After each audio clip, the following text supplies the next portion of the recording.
welcome to Ola Study Point. Our today's topic is about percentage. Let's start this video with Sanjay Ola sir. But first, like, subscribe, share and don't forget to click bell icon. Thank you. नमस्कार दोस्तों, मैं हूं संजय ओला और आज आपके साथ मैं प्रतिशत परसेंटेज टॉपिक लेकर उपस्थित हूं। दोस्तों, प्रतिशत जो टॉपिक है वो अर्थमेटिक के लिए बहुत इम्पोर्टेंट टॉपिक है और अगर प्रतिशत का टॉपिक आपने अच्छे से समझ लिया तो दोस्तों आपके लिए अंक गणित बड़ी ही आसान बन जाएगी। इसके साथ जिस तरीके से मैं आपको ये समझाने जा रहा हूँ दोस्तों, उस तरीके को बखूबी आपको समझना है। बिल्कुल अलग अंदाज में आपको मैं समझा रहा हूँ और आपकी कैलकुलेशन का समय इतना कम हो जाएगा यदि आप इस मेरे तरीके को फॉलो करोगे तो। दोस्तों, एक अध्यापक, एक टीचर आपकी लाइफ में हमेशा आपको कुछ न कुछ ज्ञान देने के लिए तत्पर रहता है और उसी के संदर्भ में मैं कुछ लाइनें आपके सामने सुनाने जा रहा हूं और फिर अपन इस वीडियो को शुरू करेंगे कि हम गरीबों से जो चाहे वो दुआ ले जाओ, हम गरीबों से जो चाहे वो दुआ ले जाओ, फिर खुदा जाने किधर हमको हवा ले जाए। रात भर दिल के किवाड़ को खुला रखता हूँ, जाने कब आकर कोई हमको बुला ले जाए।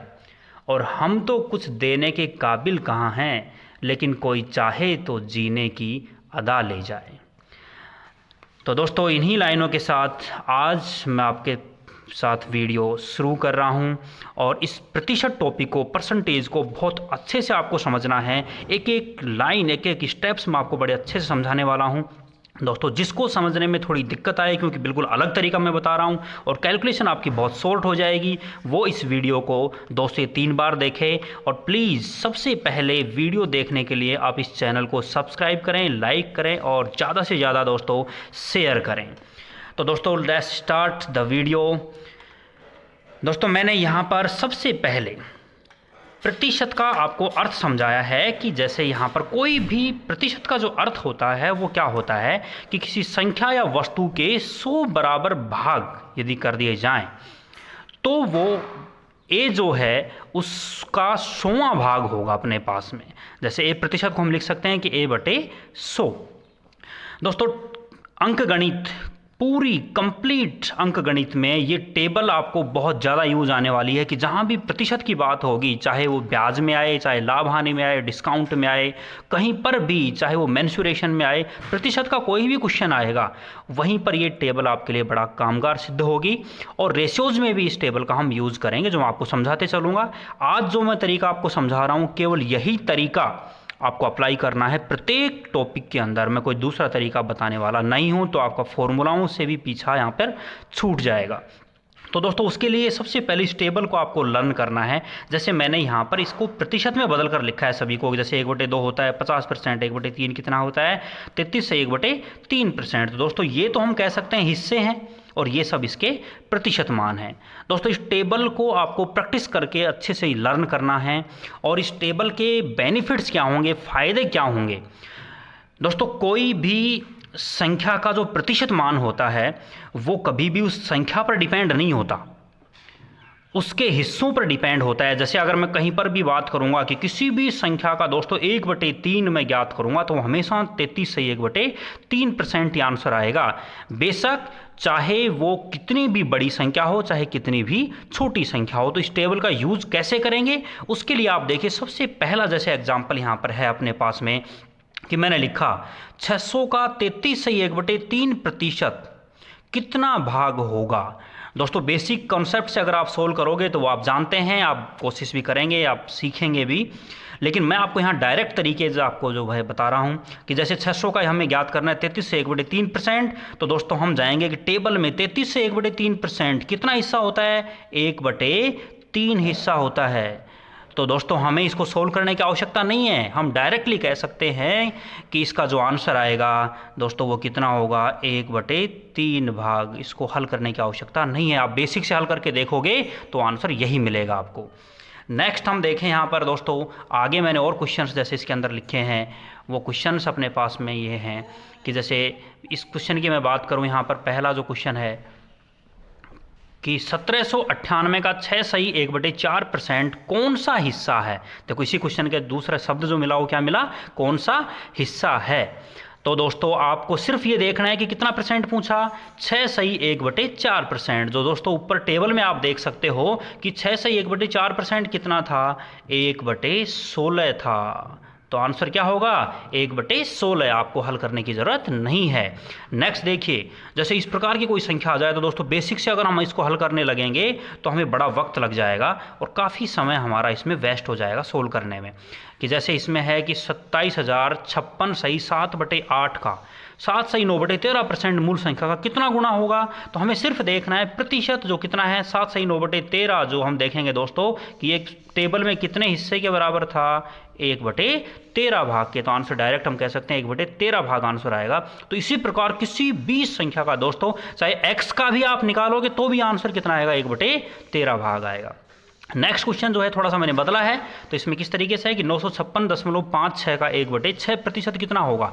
अब हमें देखना है कि दोस्तों कितना पूछा, 1/6। जो आप टेबल में देखोगे ऊपर कि 1/6 था, वो 1/6 दोस्तों किसके बराबर था, 16 सही 2/3% के बराबर था। तो इसलिए आंसर क्या आ जाएगा, 16 सही 2/3%। डायरेक्टली हम आंसर इसका दे सकते हैं। 1/6 सिर्फ हमें, तो या तो हमें देखना उसका हिस्सा या हमें देखना उसका प्रतिशत। हमें संख्या से कोई मतलब नहीं है, क्योंकि दोस्तों ये मान कभी भी संख्या पर निर्भर नहीं होते हैं। नेक्स्ट क्वेश्चन इसी पर आधारित है, जैसे 165.8 का 9वां भाग।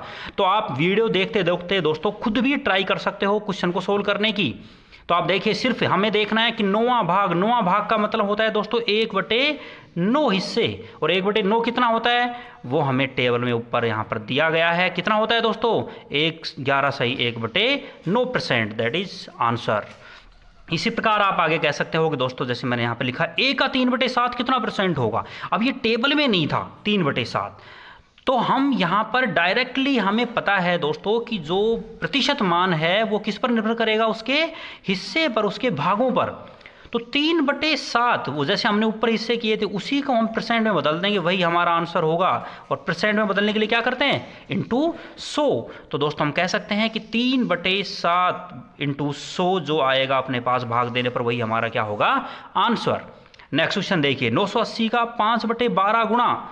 दोस्तों अब कितना गुणा, 5/12। तो हम इसी को हल कर देंगे, हमें संख्या से कोई मतलब नहीं है कि 5/12 इंटू 100 यही हमारा आंसर आ जाएगा। तो हमें 980 वहाँ पर लिखने की आवश्यकता नहीं है।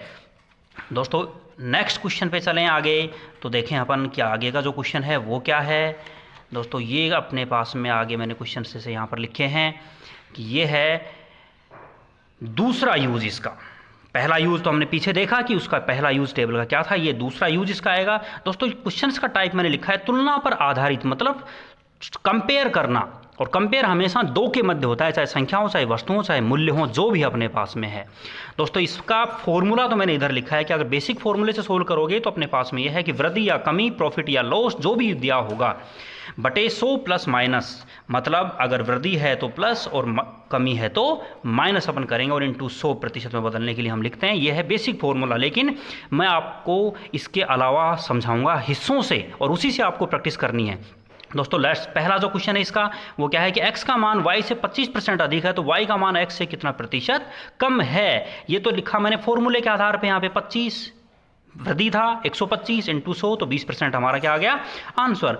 आपको ट्राई करनी है इसके आधार पर जो मैंने नीचे समझाया हिस्सों के आधार पर। 25% हमें पता है दोस्तों टेबल के आधार पर कि टेबल में कितना होता है, 1/4।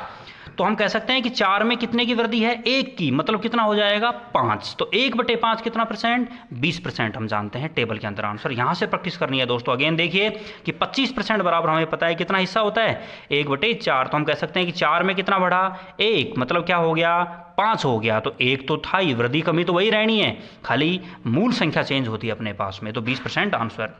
नेक्स्ट क्वेश्चन इसी पर देखिए कि ए की आय बी की आय से 50% अधिक है, तो बी की आय ए की आय से कितना परसेंट कम है। अब वापस ये तो हो गया फॉर्मूले से, हमें चलना है हिस्सों से। तो 50% दोस्तों कितना होता है, 1/2। तो हम कह सकते हैं कि 2 पर कितना बढ़ रहा है, 1, तो कितना हो जाएगा, 3। 1/3 कितना, 33 से 1/3%। पीछे टेबल में आप देख सकते हो, टेबल दोस्तों आपको लिख लेनी है एक पेज के ऊपर इन क्वेश्चन को सोल्व करने के लिए। तो आप क्वेश्चन पढ़ेंगे, टेबल में देखकर आंसर दे देंगे बस सीधा।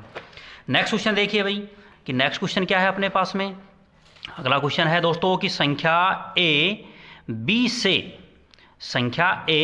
से 11 से 1/9% कम है, तो बी ए से कितना परसेंट अधिक होगा। तो दोस्तों हम सिर्फ ये देखें कि कितना प्रतिशत, 11 से 1/9, और 11 से 1/9 हम जानते हैं कितना होता है, 1/9 भाग 9 पर कितने की कमी आ रही है, 1 की, क्योंकि ऊपर क्या दिया था कम, तो कमी आ रही है तो क्या करेंगे माइनस, तो 1 कितना बच जाएगा 8, तो 1/8 हम जानते हैं कितना होता है 12 से 1/2%।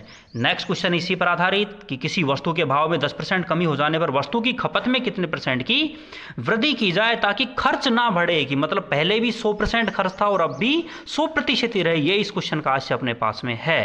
तो हम कह सकते हैं 210% कितना होता है 1/10, मतलब हम कह सकते हैं कि 10 में कितने की वृद्धि या कमी, जो भी अपने पास में इसमें दिया गया है दोस्तों, तो हम यहाँ पर कहेंगे कि इसमें यहाँ मैंने जो है इसको गलत लिखा है एक तरीके से, तो आप कह सकते हो कि दोस्तों ये हमारे पास में 10 पर क्या थी, 1 की कमी थी, तो कमी थी तो क्या होगी माइनस, तो ये क्या बचेगा 9 बचेगा। तो 1/9 हम जानते हैं कितना होता है, ऊपर भी आया अपने पास में क्वेश्चन कि 11 सही 1/9% हमारा आंसर इसका निकल कर आएगा। नेक्स्ट है दोस्तों देखो कि किसी शिक्षण संस्थान ने अपने कोर्सेज की फीस में 30% की वृद्धि कर दी, तो अपनी आय अपरिवर्तित रखने के लिए छात्रों की संख्या में कितनी प्रतिशत की कमी करेगा। तो क्वेश्चन का अर्थ वही है कि भाई उसकी आय पहले वो 100 कमा रहा था तो अब भी 100 ही कमाएगा, लेकिन उसमें अगर फीस में वृद्धि कर दी तो छात्रों की संख्या में कमी करनी पड़ेगी, और अगर छात्रों की संख्या में वृद्धि करता तो फीस में कमी करनी होती उसको। तो 30% दोस्तों इसी को हिस्सों में बदल देंगे। हिस्सों में कैसे बदलते हैं, प्रतिशत को हटाते हैं तो बटे में 100 लग जाता है, तो 30/100 बराबर क्या आ गया 3/10। तो हम कह सकते हैं 10 पर कितना बढ़ा 3, मतलब कितना हो गया 13। तो हम कहेंगे कि दोस्तों 3 10 का तो था 30%, तो अब 3 13 का कितना प्रतिशत होगा 23 सही 1/13%। दोस्तों इन प्रत्येक क्वेश्चन को टेबल से भी डायरेक्टली आंसर दे सकते हो, कि जो प्रतिशत टेबल से डायरेक्ट आए उसको हम टेबल से डायरेक्टली आंसर भी दे सकते हैं। वो मैं आपको दोस्तों कल बताऊंगा, कुछ और क्वेश्चंस के साथ प्रैक्टिस आपको मैं करवाऊंगा इसके नेक्स्ट वीडियो में। दोस्तों आज के लिए बहुत बहुत धन्यवाद, और अगेन मैं कहूँगा कि यदि वीडियो अच्छा लगा तो दोस्तों चैनल को सब्सक्राइब कीजिए। आपको बहुत अच्छे तरीके से, बहुत ही यूनिक तरीके से मैं आपको क्वेश्चन समझाऊंगा, और इसको बारीकी से हम सोल्व करेंगे पूरी प्रतिशत को। अब मैं कंटिन्यूस परसेंटेज लेकर चल रहा हूं। तो दोस्तों आज के लिए अगेन बहुत बहुत धन्यवाद, शुक्रिया। चैनल को सब्सक्राइब कीजिए, लाइक कीजिए और ज़्यादा से ज़्यादा शेयर कीजिए। Thank you.